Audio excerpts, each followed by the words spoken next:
ये आकाशवाणी है। कोविड-19 विशेष कार्यक्रम के अंतर्गत प्रस्तुत है कोरोना वायरस संक्रमण की वर्तमान स्थिति पर चर्चा, जिसे प्रस्तुत कर रहे हैं आकाशवाणी संवाददाता नवीन सक्सेना।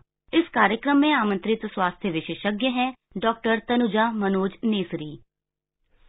नमस्कार। कोरोना वायरस संक्रमण के मामले लगातार देश में कम हो रहे हैं और देश में वैक्सीनेशन की भी शुरुआत हो चुकी है और वैक्सीनेशन की जो विश्वसनीयता है वो इस बात पर भी निर्भर कर रही है कि हम अपने पड़ोसी देशों को भी अब वैक्सीन की खुराक दे रहे हैं। ऐसे में हम शायद कुछ बातें भूल जा रहे हैं और वो ये है कि एप्रोप्रिएट कोरोना बिहेवियर, इसको न भूल जाएं और अपनी इम्यूनिटी को लगातार बढ़ाने पर जोर देते रहें। इसी संदर्भ में आज इस कार्यक्रम में हमारे साथ कोरोना से संबंधित और इम्यूनिटी से संबंधित सभी सवालों का जवाब देने के लिए मौजूद हैं अखिल भारतीय आयुर्वेद संस्थान की निदेशक डॉक्टर तनुजा मनोज नेसारी। डॉक्टर तनुजा, कार्यक्रम में आपका स्वागत है। हेलो, नमस्ते। नमस्कार डॉक्टर। श्रोताओं, अगर आप इस कार्यक्रम का हिस्सा बनना चाहते हैं और आपके मन में कुछ प्रश्न हैं, कुछ संशय हैं कोरोना को लेकर, तो आप हमसे पूछ सकते हैं। हमारा फोन नंबर है 1800-115767। इसके अलावा आप 23314444 पर भी सवाल पूछ सकते हैं और अगर आप दिल्ली से बाहर के श्रोता हैं तो इस नंबर से पहले 011 लगाना न भूलें। डॉक्टर तनुजा, सेहत के लिहाज से इन दिनों 2 मोर्चों पर सजग रहने की बेहद जरूरत है। पहला, कोरोना संक्रमण को फैलने से रोकना और दूसरा, इम्यूनिटी को बढ़ाए रखने के लिए शरीर को मौसम के उतार चढ़ाव से बचाना। इस संबंध में हम आपकी राय जानना चाहेंगे। जी बिल्कुल, क्योंकि जैसे कि कोई भी फोन बजता है तो हम यही सुनते हैं कि 2 गज की दूरी, मास्क है जरूरी और जब तक दवाई नहीं तब तक ढिलाई नहीं। तो हम भी यही कहेंगे कि 2 गज की दूरी और इम्यूनिटी भी है जरूरी, क्योंकि कोरोना से बचाव के लिए जो कोई फिजिकल डिस्टेंस 2 गज की दूरी है वो रखना बहुत जरूरी है। मास्क को पहनना जरूरी है। हाथ का जो हैंड सैनिटाइजेशन है वो जरूरी है, क्योंकि कोरोना का जो वायरस है या तो हाथों को टच कर से वो मुंह से अंदर जाता है या नाक से ड्रॉपलेट इन्फेक्शन से जाता है। तो इसके लिए हमें फिजिकल जितने भी preventing the entry of the virus into system, ये जरूर ख्याल रखना चाहिए आज भी, अभी भी, क्योंकि आज के दिन में भी 10,000 पेशेंट है। मतलब कोरोना टोटल कम जरूर हुआ है। आज भी 137 डेथ हुई है, सबसे 8 महीने में सबसे कम है। फिर भी हमें बहुत ज्यादा ख्याल रखना चाहिए और इसमें आयुर्वेद में जो कहा है कि आप गरारे करिए गर्म पानी में हल्दी नमक डाल के, वो करना चाहिए।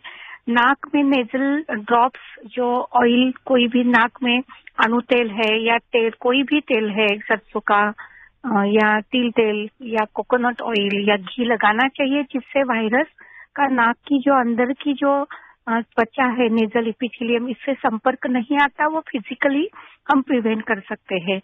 यानी जो एडवाइजरी मिनिस्ट्री ऑफ आयुष ने जारी की है, जिसमें ऑयल पूलिंग, जैसे गर्म पानी में 1 गिलास गर्म पानी में 1 चम्मच तेल डाल के नाक मुंह में रखना, ये भी करना चाहिए। तो गर्म पानी पीना चाहिए। डबल मास्किंग हो गया, जैसे अणु तेल है और मास्क से, तो ये हम वायरस की एंट्री प्रिवेंट करते हैं, वायरस को अंदर नहीं जाने देते, ये सभी सावधानी बरतने से। दूसरा सवाल आपने पूछा था कि इम्यूनिटी किस तरह से बढ़ाने के लिए, जैसे कि आपने कहा कि बाह्य वातावरण को शुद्ध रखिए, वायरस को अंदर जाने ना दे। जैसे कि आप जहाँ बहुत भीड़ है वहां जाते हो, तभी भी आपको मास्क तो जरूर रखना है। लेकिन अपनी इम्यूनिटी को अगर मजबूत रखना है तो जो आयुष मिनिस्ट्री ने जितने भी इम्यूनिटी बढ़ाने के, इम्यूनिटी को मजबूत रखने के, इम्यूनिटी बढ़ाने से भी ज्यादा हमारी जो व्याधि प्रतिकारक क्षमता, संरक्षण क्षमता को मजबूत रखना बहुत जरूरी है। और इसके लिए जो काढ़ा बताया है, जिसमें घरेलू ही जितने भी मसाले के चीजें हैं, दालचीनी, फिर काली मिर्च है, सोंठ है और फिर मुनक्का है, तो ये सबको एक और तुलसी, ये 5 चीजें से बना के जो काढ़ा है मार्केट में अवेलेबल है, हम घर में भी कर सकते हैं। तो ये मसाले वाली चाय में डाल के या चाय जरूर लेना चाहिए, हर्बल टी के तौर पे सुबह शाम। उसके बाद जो व्याधि प्रतिकार बढ़ाने वाली जो रसायन औषधि आई, इम्यूनोमॉड्यूलेटर, जिसमें सबसे प्रधान है आंवला। तो आंवले का हर तरह से आपको इस्तेमाल करना चाहिए। चाहे आंवला, अभी तो आंवला फ्रेश मिल रहा है तो फ्रेश लो, आंवले का मुरब्बा बनाए, आंवले का चटनी बनाइए, उबाल के लीजिए, या आंवले से बना च्यवनप्राश ले सकते हैं। आंवले का आमलक रसायन है, ब्राह्म रसायन है, या जिनको कोमॉर्बिड कंडीशंस है, जिनको डायबिटीज है, मोटापा है, उन सब स्थूल लोगों को आंवला और हल्दी लेनी चाहिए, या तो फिर हल्दी वाला दूध लेना चाहिए।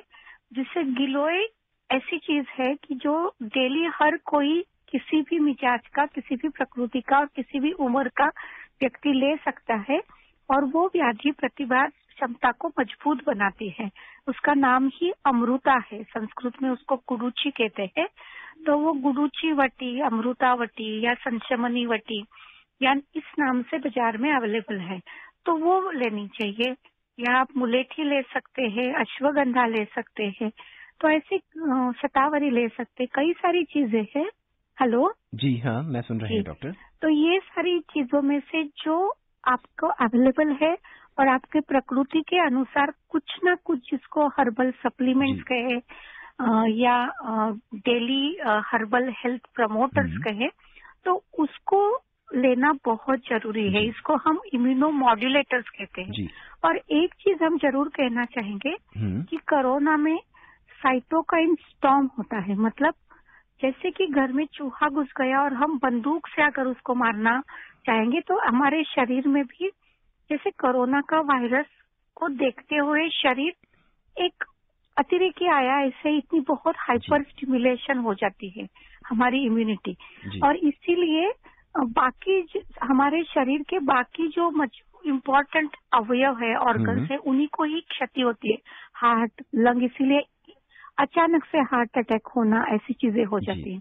इसीलिए हमारे इम्यून सिस्टम को मॉड्यूलेट, मतलब स्ट्रेंथन, मजबूत रखना, हाइपर एक्टिवेट ना होना, ये करना बहुत जरूरी है। डॉक्टर, हम इस पे थोड़ा चर्चा अब आगे करेंगे। इस बीच हमारे पहले श्रोता जो हैं वो हमसे जुड़ चुके हैं। हरियाणा के फरीदाबाद से अनवर बिहारी हमसे जुड़ चुके हैं। आइए सुनते हैं कि उनका क्या सवाल है। अनवर जी, कार्यक्रम में आपका स्वागत है। नमस्कार, क्या सवाल है अनवर जी आपका? डॉक्टर साहब को नमस्कार करता हूँ। हाँ, नमस्कार। नमस्कार जी। हमारी एक श्रोता है रिंकी तिवारी जी, मैं उनको भी नमस्कार करता हूँ, वो कार्यक्रम में बनी रहती है। डॉक्टर साहब, मेरा प्रश्न ये है कि जैसे कोरोना वायरस की जो वैक्सीन हम लोगों को दी जाएगी, उसकी तारीख मुकर्रर की जाएगी, लेकिन उस तारीख पे, उस तिथि पे, उस डेट पे अगर खुदा न खास्ते हम लोग नहीं पहुंच पाए, तबीयत खराब हो गई या कोई ऐसी बात हो गई, तो क्या उस लिस्ट से हमारा नाम काट दिया जाएगा या फिर कोई दूसरी तारीख जो है मुकर्रर की जाएगी? ये तो एक्चुअली हर एक जो एक नेटवर्क बना है हेल्थ मिनिस्ट्री की तरह से, हर एक डिस्ट्रिक्ट लेवल पे सब जितने भी हेल्थ केयर वर्कर्स है, उनकी तरह से ये पूरा अवलंबित हो रहा है। तो आइडियली आपका, अगर आप हेल्थ केयर वर्कर है, 50 अबव है, तो आप अगर उनको पहले ही सूचना देंगे तो वो दोबारा उसको इंतजाम किया, आपका नाम काटा नहीं जाएगा। पहले आपको उनको सूचित करना चाहिए, लेकिन जी, कि आप नहीं जा सकते हैं। ये डॉक्टर, जब से कोरोना काल शुरू हुआ तो ये कहा जा रहा है और लगातार हम पढ़ भी रहे हैं कि तुलसी जो है इम्यूनिटी को बढ़ावा दे देती है या बढ़ाती है। क्या आप हमें बताएंगे कि किस तरह से तुलसी जो है हमारे इम्यून सिस्टम को और स्ट्रांग बना देती है? हाँ, बहुत अच्छा सवाल है। क्योंकि तुलसी को जैसे कि रोज सुबह स्नान करने के बाद तुलसी को फेरे लगाने का एक रिचुअल है। इसी कारण यही है कि वो घर घर में अगर तुलसी का पौधा है तो वो बाह्य वातावरण को भी शुद्ध करती है। क्योंकि बाह्य वातावरण में भी जितने भी ज्यादा जीव जंतु है, तो उसको कम करना, ऑक्सीजन को बढ़ाना, प्योर एयर ऑक्सीजन शरीर में लाना, ये काम एक तुलसी करती है, जिसको एंटी ऑक्सीडेंट्स भी कहते हैं। शरीर में अगर वेयर एंड टेयर मैकेनिज्म में अगर ज्यादा फ्री रेडिकल्स होते हैं, मतलब जिसको हम विषैले पदार्थ कहते हैं, उसको शरीर के बाहर जाना बहुत जरूरी है, क्योंकि वही क्षति करते हैं। तो तुलसी इन सबको प्योर करती है, शरीर को भी अंदर से और बाहर से साफ कर देती है। ये बहुत इम्पोर्टेंट उसका एस्पेक्ट है। इसीलिए तुलसी के पत्ते या तुलसी के पत्तों का रस या तुलसी के ड्रॉप्स आते हैं, वो हमें लेना जरूरी है। तुलसी शरीर में अगर कहीं सूजन हो गया तो वो एंटी इन्फ्लेमेटरी, सूजन को कम करती है। जब बुखार होता है, सर्दी खांसी जुकाम होती है, क्योंकि कोरोना में भी गले में खराश, सर्दी खांसी जुकाम और बुखार होता है, तो ये सब तुलसी कम करती है और हमारे फेफड़ों की ताकत बढ़ाती है। इसीलिए गर्म पानी में अगर आप तुलसी के ड्रॉप्स डाल के लेंगे तो भी आपको फेफड़े को क्षति कम होगी और आपका श्वसन प्रक्रिया मजबूत होगी। इस तरह तुलसी काम करते हैं। जी डॉक्टर, अब राजस्थान का रुख करते हैं। वहाँ के बाड़मेर से असला राम जी हमसे जुड़ चुके हैं अपने सवाल के साथ। कार्यक्रम में आपका स्वागत है। असला राम जी, क्या आप हमें सुन पा रहे हैं? आज सुन पा रहे हैं। जी, क्या सवाल है आपका? हमारा सवाल ये है सर, ये जो कोरोना का टीका लगेगा, इसके साथ में कोई टेबलेट दूसरी होगी कि खाली टीका लगेगा? डॉक्टर साहब ये जानना चाहते हैं कि कोरोना के टीके के अलावा क्या कोई टैबलेट भी दी जाएगी क्या, या सिर्फ टीका लगेगा? जी, ये बहुत अहम सवाल है, क्योंकि ये कोरोना का जो टीका है, वैक्सीन है, वो हमारे प्रतिकार क्षमता में को मजबूत करके, एक्टिवेट करके एक एंटीबॉडी प्रतिरोधक, कोरोना का जो वायरस है उसके लिए प्रतिरोधात्मक क्षमता बढ़े, वायरस को समझते हुए, इसीलिए ये टीका लग रहा है। तो एक बार टीका लगेगा, फिर से दूसरा डोज और 1 महीने के बाद लगेगा, तो उसके बाद टैबलेट लेने की जरूरत नहीं है। ये टीका से ही हमारी प्रतिरोधक क्षमता को एक स्टिम्युलेशन, इसको एक समझना, प्रतिकार क्षमता को मजबूत करना, उसके प्रतिरोधी शरीर में तत्व बनाए रखना, इसीलिए कोरोना का टीका लग रहा है, जिसको वैक्सीन कहते हैं, और एंटीबॉडीज पैदा करना। तो ये जरूरी है, टीका लगाना अच्छा है, लेकिन उसके साथ साथ जो आपको इम्यूनिटी बढ़ाने वाले जो आप ले रहे, जैसे हमने कहा प्रतिबंधात्मक उपचार, उसको भी लेते रहना चाहिए, जिसके के कारण कोई भी जो अभी हम संरक्षक उपाय कर रहे हैं कि 2 गज की दूरी, मास्क है जरूरी, फिर हाथ सबकी सफाई रखना, सभी जगह स्वच्छता का पालन करना, ताजा खाना, नींद अच्छी लेना, विचार आचार सभी में स्वच्छता और संतुलन बनाए रखना, लाइफस्टाइल अच्छी रखना, ये बहुत जरूरी है। टीका लगाया इसका मतलब सब कुछ प्रतिबंध हो गया, ऐसा नहीं है। लेकिन अगर अभी देखो फर्स्ट वेव कम हो रही है, लेकिन जैसे दूसरे अनेक देशों में सेकंड वेव आई है, तो हो सकता है कि फरवरी में, क्योंकि जब सीजन में बदलाव आता है तो वायरल दोबारा बढ़ते हैं, वो क्यों वायरल सीजन बढ़ता है ट्रांजिट पीरियड में, तो हो सकता है कि दूसरी वेव भी फरवरी में आ सकती है। तो हम वो आए तो हमें अपने आप को मजबूत करने के लिए टीका लगाना बहुत जरूरी है, और ये इसलिए जरूरी है कि जिससे मृत्यु दर बिल्कुल कम हो जाए, क्योंकि अगर मान लो हो भी गया कोरोना तो कोई भी सीवियर कैटेगरी में नहीं जाएगा, ना कि मॉर्टेलिटी होगी, इसीलिए टीका लगाना बहुत जरूरी है। जी डॉक्टर, अब बड़ौत से महेश शर्मा अपने सवाल के साथ हमसे जुड़ चुके हैं। महेश जी, कार्यक्रम में आपका स्वागत है। क्या सवाल है आपका? नमस्कार जी। नमस्कार। मैं ये मालूम करना चाह रहा हूँ कि अगर किसी वैक्सीन लेने जाते हैं, अगर किसी को बुखार हो जाए या उसको दौरा पड़ जाए, क्या उसको वैक्सीन दी जा सकती है? डॉक्टर साहब जी, अभी जो कोवैक्सीन और कोविशील्ड, ये जो हमारे इंडियन वर्जन के वैक्सीन फेज 3 का स्टडी चल रहा है, तो उसमें ये जो उनकी जो सूचना जारी की है किसको लेना है किसको नहीं लेना है, तो जिनको तेज बुखार है या दौरा है उनको वैक्सीन को उस दिन लेने से बचना चाहिए।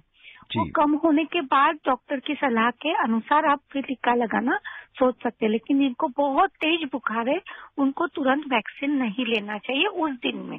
जी डॉक्टर, क्या सिर्फ आयुर्वेद की दवाइयाँ, काढ़े या खानपान से ही हम अपनी इम्यूनिटी को बढ़ा सकते हैं, या फिर कुछ यौगिक क्रियाएं या आसन भी हमें करने चाहिए?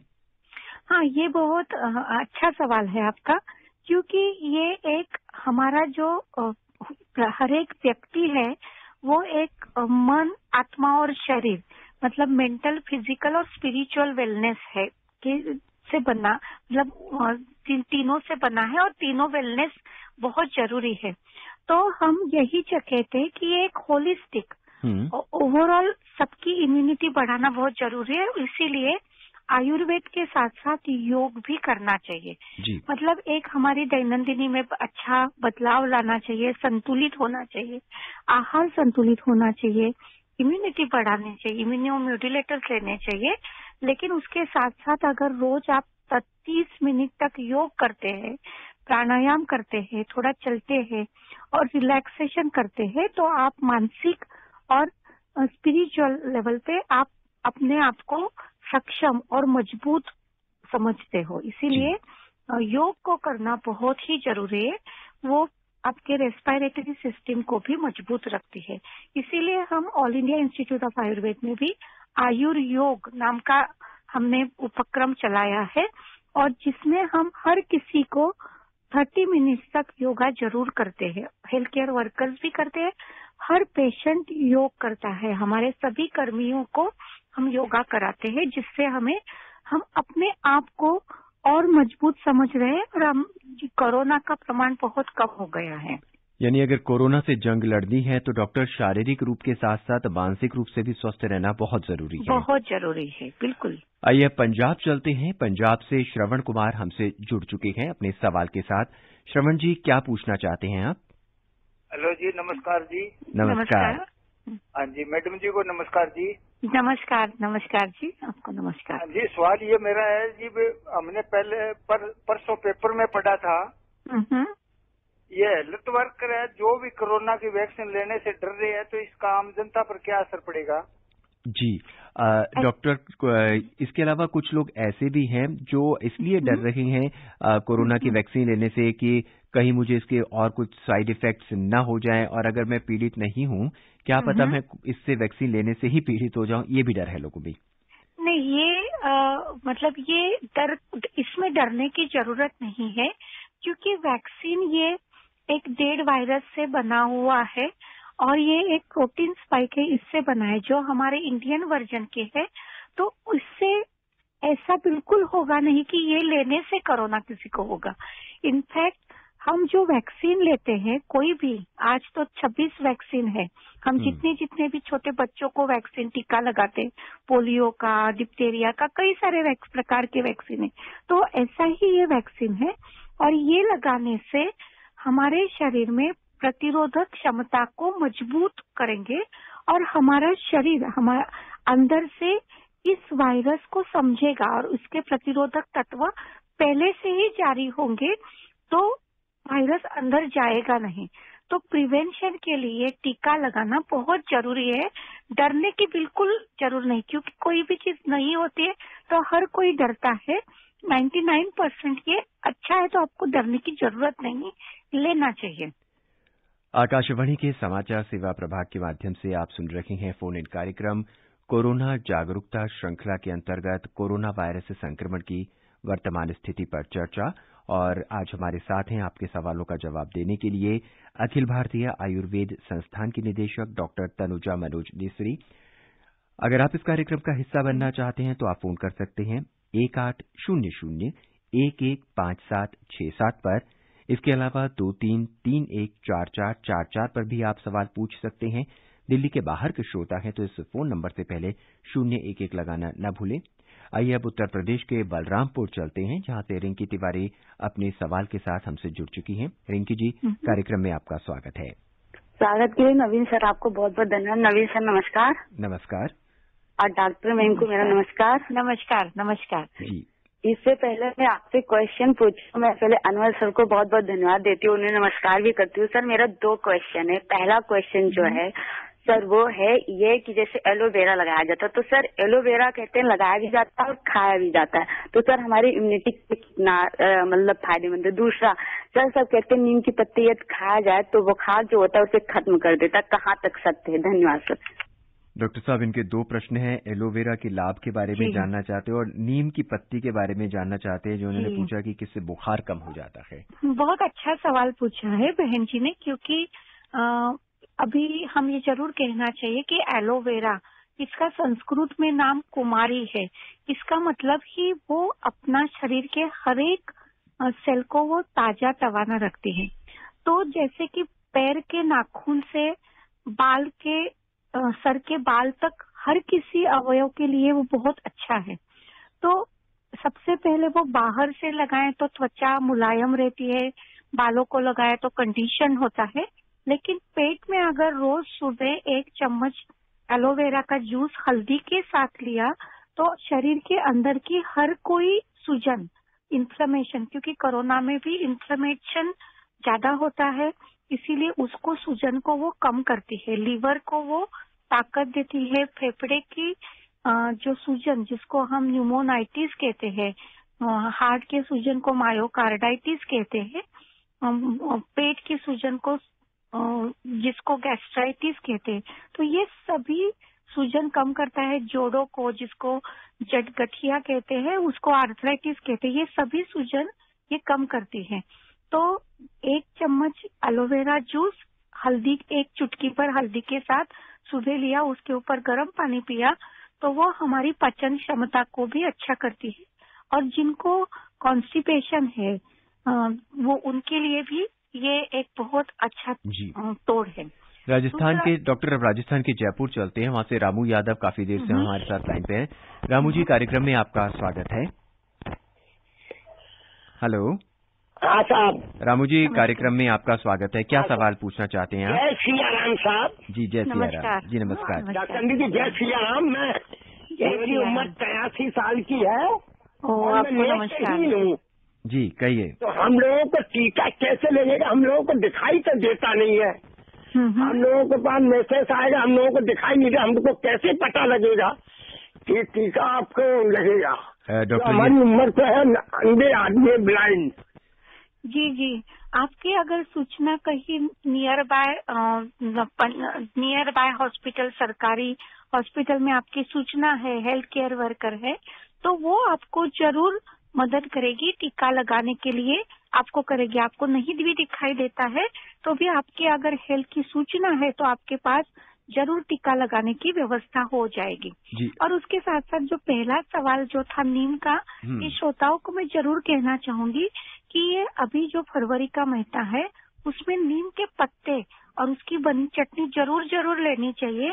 तो वो सीजन के जो बदलाव हो गए और कोरोना काल का संक्रमण का डर है, वो इसके लिए भी बहुत जरूरी है और सर्दी बुखार से वो बचाएगा। और ये दादाजी का टीकाकरण का भी व्यवस्था हो सकती है। वो आजू बाजू की कहीं भी सरकारी जो अस्पताल है उसमें आपका नाम और नंबर लिखवा देंगे तो वो उनको टीका की व्यवस्था हो सकती है। दादाजी, आइए अब उत्तराखंड चलते हैं। वहां से सतीश चंद्र हमसे जुड़ चुके हैं अपने सवाल के साथ। सतीश जी, कार्यक्रम में आपका स्वागत है। क्या पूछना चाहते हैं आप डॉक्टर साहब से? नवीन महोदय नमस्ते। जी, नमस्कार। नमस्कार। और डॉक्टर महोदय को नमस्कार। बहुत अच्छा लगा आपका विचार, मैं सहमत हूँ। डॉक्टर महोदय का बहुत अच्छा लगा आज जी। और धन्यवाद। जो आयुर्वेद की बात आपकी है और योग की बात की, वास्तव में सभी के लिए लाभकारी, हम भारतीयों को गर्व होना चाहिए कि हम योग को अपना करके बहुत सारे वैश्विक महामारियों को समाप्त कर सकते हैं। जी बिल्कुल, ये पूरी मानव जाति के लिए भारतीय धरोहर की देन है। ये एक योग और आयुर्वेद, ये हमारी धरोहर है और वो पूरे सभी वर्ल्ड में सभी के लिए हमारी एक बहुत बड़ी देन है।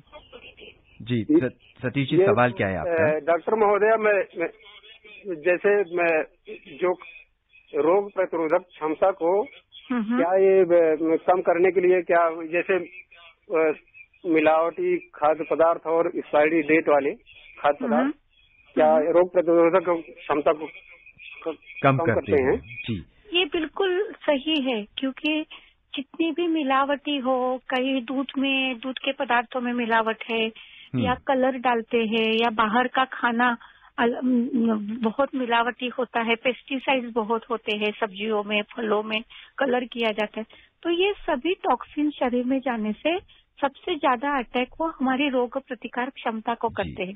इसीलिए आपने देखा होगा बार बार ये हम कहते हैं कि आप ताजा घर का बनाया हुआ खाना ले लीजिए। बाहर का खाना जो खुला है, मिलावटी है, वो टॉक्सिक विषैला जैसा जहरी है, तो उससे खाने के लिए बचना चाहिए। अभी वो डायरेक्ट अटैक हमारे इम्यूनिटी पे, रोग प्रतिकार क्षमता के करते हैं। हम कार्यक्रम में अपने अगले सवाल की ओर बढ़ते हैं। डॉक्टर, उत्तर प्रदेश से बहादुर अपने सवाल के साथ हमसे जुड़ चुके हैं। बहादुर जी, कार्यक्रम में आपका स्वागत है। हेलो जी, नमस्कार। क्या सवाल है आपका? मैं ये जानना चाहता हूँ कि जी ये कोरोना की वैक्सीन आई है, तो ये हर बंदे को लगवाना चाहिए कि नहीं लगवाना चाहिए? डॉक्टर, कोरोना की वैक्सीन क्या हर व्यक्ति को लगानी चाहिए, ये जानना चाहते हैं। जी, ये बहुत ये धीरे धीरे अगस्त तक हर बंदे तक ये पहुंच जाएगा कोरोना का टीका। लेकिन जो ज्यादा एक्सपोज्ड है, जैसे हेल्थ केयर वर्कर कोरोना के मरीजों के नजदीक रहते हैं, या जो 50 के ऊपर है, या जो कोमॉर्बिड कंडीशन, जिनको कोरोना, जिनकी इम्यूनिटी ऑलरेडी कम है, डायबिटीज, हार्ट की बीमारी, ऐसे बीमारों से, उन लोगों को कोरोना से इनको पहले टीका लगाना चाहिए, क्योंकि उनको कोरोना से संक्रमण होने का खतरा ज्यादा है। पहले तौर पे उनको लगाएंगे फर्स्ट लेवल में। सेकंड, हर किसी को धीरे धीरे उसकी बारी आएगी, और लेकिन हम ये समझते हैं कि प्रतिबंधात्मक तौर पे हर किसी को टीका लगाना चाहिए। डॉक्टर, कार्यक्रम में हम अपने आखिरी श्रोता को जोड़ रखे हैं। उत्तर प्रदेश के रामपुर से मोहम्मद तालिब जी। मोहम्मद तालिब जी, वक्त बहुत कम है, संक्षेप में आप अपना सवाल पूछिए। हेलो जी। जी, कहिए, क्या सवाल है आपका? सर, सवाल ये है, जैसे कोरोना का कोई मृत्यु हो जाती है तो सर कुछ लोग घबरा के घर वाले सदस्य घर से छोड़ के भाग जाते हैं, तो सर ऐसा करने चाहिए नहीं करते चाहिए सर? डॉक्टर जी, डॉक्टर तनुजा जानना चाहते हैं कि अगर कोई मृत्यु हो जाती है तो वो घर छोड़कर ही चले जाते हैं, क्या उन्हें ऐसा करना चाहिए परिवार वालों को? नहीं, बिल्कुल नहीं, क्योंकि कोरोना कोई ऐसा मेंटल स्टिग्मा भी नहीं है। और आप देखिए, कोरोना का संक्रमण होने के बाद 14 दिन के बाद वो संक्रमण नहीं होता। ये साइंस, मतलब संशोधन भी ये कहता है। और कोरोना से मृत्यु भी हो गई तो उसके बाद अगर साफ सफाई, सैनिटाइजेशन किया तो वो बिल्कुल खतरा नहीं होता है 14 दिन के बाद। तो आपको सैनिटाइजेशन करना ये बहुत जरूरी है। इसीलिए ये गलत है कि आप घर छोड़ के भाग जाइए, वो गलत है। ये स्टिग्मा है और ये गलतफहमी दूर करनी चाहिए। डॉक्टर, उत्तर भारत इस समय पूरी तरह से सर्दी की चपेट में है। सर्दी के इस मौसम में हम अपने स्वास्थ्य को कैसे इम्प्रूव कर सकते हैं ताकि हम कोरोना से बच सकें? जी, ये बहुत अच्छा है, क्योंकि अभी सर्दी जब होती है, बाहर में शीतता अधिक है, तो अपने शरीर को मजबूत करने के लिए एक तो सबसे पहले गर्म पानी पीना चाहिए, फिर सोंठ, काली मिर्च और पिपली जैसे तीनों मिला के त्रिकटु आता है, उसको अगर मध के साथ, हनी के साथ, शहद के साथ लिया तो वो भी आपको सर्दी, खांसी, जुकाम से बचे रहना चाहिए। गर्म कपड़े डालने चाहिए। लेकिन जितनी भी मसाले वाली चीजें हैं वो मसाला आप ले सकते हैं। इस समय आपको सूखी चीजें, ठंडी चीजें, सूखी चीजें से परहेज रखना चाहिए। रात को फल, दही, दूध ये मत लीजिए। जो भी लेंगे वो गर्म ताजा ले लीजिए, ये बहुत जरूरी है। और आपको घी, तिल का तेल, सरसों का तेल, सरसों का साग, ये गर्म मिजाज की चीजें आप अभी ले सकते हैं, जिससे आपके शरीर के अंदर की गर्मी आप रख सकते हो। जी डॉक्टर, इस कार्यक्रम में आने के लिए और सभी सवालों का जवाब देने के लिए, हम सारे साथ बने रहने के लिए आपका बहुत बहुत धन्यवाद। थैंक यू, धन्यवाद। आज के इस कार्यक्रम में बस इतना ही। कल रात 9:30 पर आपसे फिर मुलाकात होगी। तब तक के लिए इजाजत दें। नमस्कार। कोविड-19 विशेष कार्यक्रम के अंतर्गत अभी आप सुन रहे थे कोरोना वायरस संक्रमण की वर्तमान स्थिति पर चर्चा, जिसे प्रस्तुत कर रहे थे आकाशवाणी संवाददाता नवीन सक्सेना। इस कार्यक्रम में आमंत्रित स्वास्थ्य विशेषज्ञ थी डॉक्टर तनुजा मनोज नेसरी। ये कार्यक्रम आकाशवाणी के समाचार सेवा प्रभाग द्वारा प्रस्तुत किया गया। इसे आप हमारे mobile app news on AIR पर भी सुन सकते हैं। इस कार्यक्रम के संबंध में अपनी प्रतिक्रिया आप हमें ईमेल कर सकते हैं। पता है airnsttalks@gmail.com। ये कार्यक्रम फिर से सुनने के लिए लॉग ऑन करें हमारी वेबसाइट newsonair.com।